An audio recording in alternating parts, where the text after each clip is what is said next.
പശ്ചിമേഷ്യയെ വീണ്ടും ഒരു വൻ യുദ്ധത്തിനരികിലേക്ക് തള്ളിവിട്ടുകൊണ്ട് തന്ത്രപ്രധാനമായ ഹോർമുസ് കടലിടുക്കിൽ അമേരിക്കയും ഇറാനും തമ്മിലുള്ള സായുധ ഏറ്റുമുട്ടൽ അതിരൂക്ഷമായിരിക്കുകയാണ്. കച്ചവട എണ്ണക്കപ്പലിന് നേരെ ഇറാന്റെ ഭാഗത്തു നിന്നുണ്ടായ ആക്രമണത്തിന് മറുപടിയായി US സൈന്യം ഇറാന്റെ സൈനിക താവളങ്ങൾക്ക് നേരെ ശക്തമായ തിരിച്ചടി ആരംഭിച്ചതായാണ് ഏറ്റവും പുതിയ റിപ്പോർട്ടുകൾ വ്യക്തമാക്കുന്നത്. അന്താരാഷ്ട്ര തലത്തിൽ രൂപപ്പെട്ടു വന്ന താൽക്കാലിക വെടിനിർത്തൽ കരാറുകളെയും സമാധാന ശ്രമങ്ങളെയും പൂർണ്ണമായും തകിടം മറിക്കുന്നതാണ് ഈ പുതിയ സൈനിക നീക്കങ്ങൾ. ഹോർമുസ് കടലിടുക്കിന് സമീപമുള്ള ഇറാന്റെ അത്യാധുനിക നിരീക്ഷണ സംവിധാനങ്ങൾ, വ്യോമ പ്രതിരോധ കേന്ദ്രങ്ങൾ, ഡ്രോൺ നിർമ്മാണശാലകൾ, കടലിൽ മൈനുകൾ നിക്ഷേപിക്കുന്നതിനുള്ള പ്രത്യേക സൗകര്യങ്ങൾ എന്നിവ ലക്ഷ്യമിട്ടാണ് അമേരിക്കൻ വ്യോമസേന ശക്തമായ ആക്രമണം അഴിച്ചുവിട്ടത്. US സെൻട്രൽ കമാൻഡ് ഈ ആക്രമണങ്ങളുടെ ഉത്തരവാദിത്തം ഔദ്യോഗികമായി ഏറ്റെടുത്തിട്ടുണ്ട്. സമാധാന കരാറിലെ വ്യവസ്ഥകൾ പാലിക്കുന്നതിൽ ഇറാൻ പൂർണ്ണമായും പരാജയപ്പെട്ട സാഹചര്യത്തിലാണ് ഈ കടുത്ത നടപടിയിലേക്ക് തങ്ങൾക്ക് കടക്കേണ്ടി വന്നതെന്നാണ് വാഷിംഗ്ടണിന്റെ വിശദീകരണം.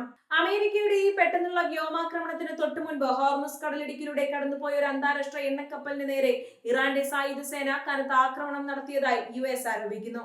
ഈ നീക്കത്തോടെ മേഖലയിൽ നിലനിന്നിരുന്ന നയതന്ത്ര ധാരണകൾ പൂർണ്ണമായും ലംഘിക്കപ്പെട്ടിരിക്കുകയാണ്. സിറിക് മേഖല ഉൾപ്പെടെയുള്ള തന്ത്രപ്രധാന തീരപ്രദേശങ്ങളിൽ വലിയ തോതിലുള്ള സ്ഫോടനങ്ങൾ നടന്നതായും അവിടെ നിന്നും വലിയ പുകപടലങ്ങൾ ഉയരുന്നതായും പ്രാദേശിക മാധ്യമങ്ങൾ റിപ്പോർട്ട് ചെയ്യുന്നുണ്ട്. ഈ പുതിയ സംഭവ വികാസങ്ങൾ പുറത്തു വന്നതോടെ ആഗോള എണ്ണ വിപണി അതീവ ജാഗ്രതയിലാണ്. ലോകത്തിലെ ഏറ്റവും പ്രധാനപ്പെട്ട എണ്ണക്കപ്പൽ ചാനലായ ഹോർമുസ് കടലിടുക്കിൽ സുരക്ഷാ ഭീഷണി ഉയർന്നത് അന്താരാഷ്ട്ര തലത്തിൽ ക്രൂഡ് ഓയിൽ വിതരണത്തെ ബാധിക്കുമെന്ന ആശങ്ക ശക്തമാക്കിയിട്ടുണ്ട്.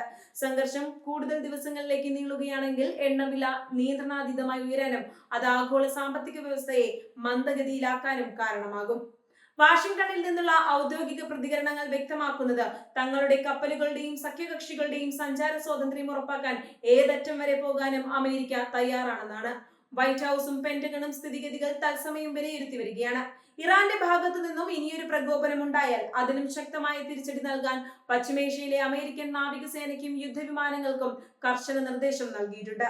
മറുഭാഗത്ത് അമേരിക്കയുടെ ഈ ആരോപണങ്ങളെ പൂർണ്ണമായും നിഷേധിച്ചുകൊണ്ട് ടെഹ്റാൻ രംഗത്തെത്തിയിട്ടുണ്ട്. സമാധാന കരാർ ആദ്യം ലംഘിച്ചത് അമേരിക്കയും അവരുടെ സഖ്യകക്ഷികളുമാണെന്നാണ് ഇറാന്റെ വാദം. തങ്ങളുടെ പരമാധികാരത്തിന്മേലുള്ള കടന്നുകയറ്റത്തെ വെറുതെ വിടില്ലെന്നും തങ്ങളുടെ അതിർത്തികൾ സംരക്ഷിക്കാൻ ഇറാന്റെ റവല്യൂഷണറി ഗാർഡ്സ് പൂർണ്ണ സജ്ജമാണെന്നും സൈനിക മുന്നറിയിപ്പ് നൽകിയിട്ടുണ്ട്. ഗൾഫ് മേഖലയിലെ മറ്റ് അറബ് രാജ്യങ്ങളും ഈ പുതിയ യുദ്ധ സാഹചര്യത്തെ അതീവ ആശങ്കയോടെയാണ് നോക്കിക്കാണുന്നത്.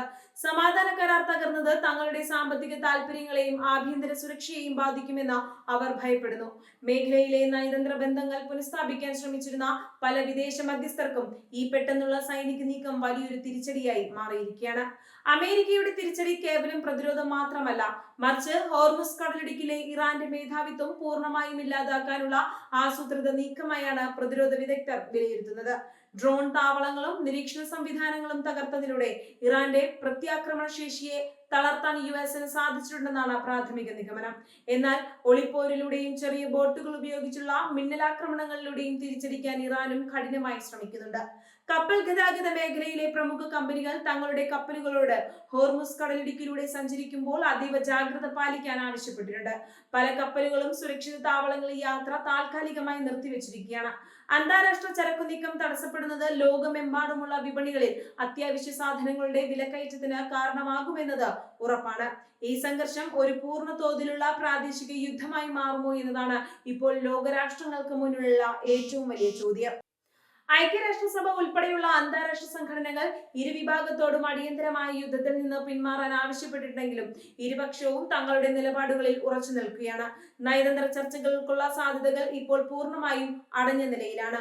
ഇറാന്റെ തന്ത്രപ്രധാന തീരദേശ നഗരമായ സിറിക്കിലുണ്ടായ ശക്തമായ സ്ഫോടനങ്ങൾ ജനങ്ങൾക്കിടയിൽ വലിയ പരിഭ്രാന്തി സൃഷ്ടിച്ചിട്ടുണ്ട്. വൻതോതിലുള്ള നാശനഷ്ടങ്ങൾ ഉണ്ടായതായാണ് സൂചനയെങ്കിലും നാശനഷ്ടങ്ങളുടെ കൃത്യമായ വിവരങ്ങൾ പുറത്തുവിടാൻ ഇറാൻ ഭരണകൂടം ഇതുവരെ തയ്യാറായിട്ടില്ല. സൈനിക കേന്ദ്രങ്ങൾക്ക് നേരെ മാത്രമാണ് തങ്ങൾ ആക്രമണം നടത്തിയതെന്ന് US ആവർത്തിക്കുമ്പോഴും സാധാരണ ജനങ്ങളും ഈ യുദ്ധത്തിന്റെ ഭീതിയിലാണ്. ആഗോളതലത്തിൽ റഷ്യയും ചൈനയും ഉൾപ്പെടെയുള്ള വൻ ശക്തികൾ ഈ വിഷയത്തിൽ എങ്ങനെ ഇടപെടുമെന്നത് നിർണായകമാണ്. ഇറാനുമായി അടുത്ത സാമ്പത്തിക സൈനിക ബന്ധമുള്ള ഈ രാജ്യങ്ങൾ അമേരിക്കയുടെ ഏകപക്ഷീയമായ സൈനിക നടപടിയെ ശക്തമായി അപലപിക്കാൻ സാധ്യതയുണ്ട്. പശ്ചിമേഷ്യയിലെ ഈ പുതിയ ചേരിതിരിവ് അന്താരാഷ്ട്ര തലത്തിൽ പുതിയ രാഷ്ട്രീയ സഖ്യങ്ങൾക്ക് കാരണമായേക്കാം. ഈ യുദ്ധഭീതി ഇന്തോ പസഫിക് മേഖല ഉൾപ്പെടെയുള്ള മറ്റ് തന്ത്രപ്രധാന മേഖലകളിലെ സുരക്ഷാ ക്രമീകരണങ്ങളെയും ബാധിക്കും. അമേരിക്ക തങ്ങളുടെ കൂടുതൽ സൈനിക ശ്രദ്ധ പശ്ചിമേഷ്യയിലേക്ക് മാറ്റാൻ നിർബന്ധിതരായാൽ അത് മറ്റതിർത്തികളിലെ ശക്തിബലങ്ങളെ മാറ്റിമറിച്ചേക്കാം. അതുകൊണ്ട് തന്നെ ലോകത്തിലെ എല്ലാ പ്രമുഖ സൈനിക ശക്തികളും മിഡിൽ ഈസ്റ്റിലെ ഓരോ നീക്കങ്ങളും വളരെ സൂക്ഷ്മമായാണ് നിരീക്ഷിക്കുന്നത്. നിലവിലെ സാഹചര്യത്തിൽ ഹോർമുസ് കടലിടുക്കിൽ ഏത് നിമിഷവും അടുത്ത സ്ഫോടനം ഉണ്ടാകാമെന്ന അവസ്ഥയാണ് നിലനിൽക്കുന്നത്. ഇരുവിഭാഗത്തിന്റെയും യുദ്ധക്കപ്പലുകൾ മുഖാമുഖം നിൽക്കുന്ന അവസ്ഥയാണ് കടലിലുള്ളത്. ഒരു ചെറിയ പിഴവ് പോലും വലിയൊരു ആഗോള ദുരന്തത്തിന് കാരണമായേക്കാവുന്ന അത്രയും വയലേഷൻ നിറഞ്ഞ അന്തരീക്ഷമാണ് ഗൾഫ് മേഖലയിലാകെ കാണാൻ സാധിക്കുന്നത്.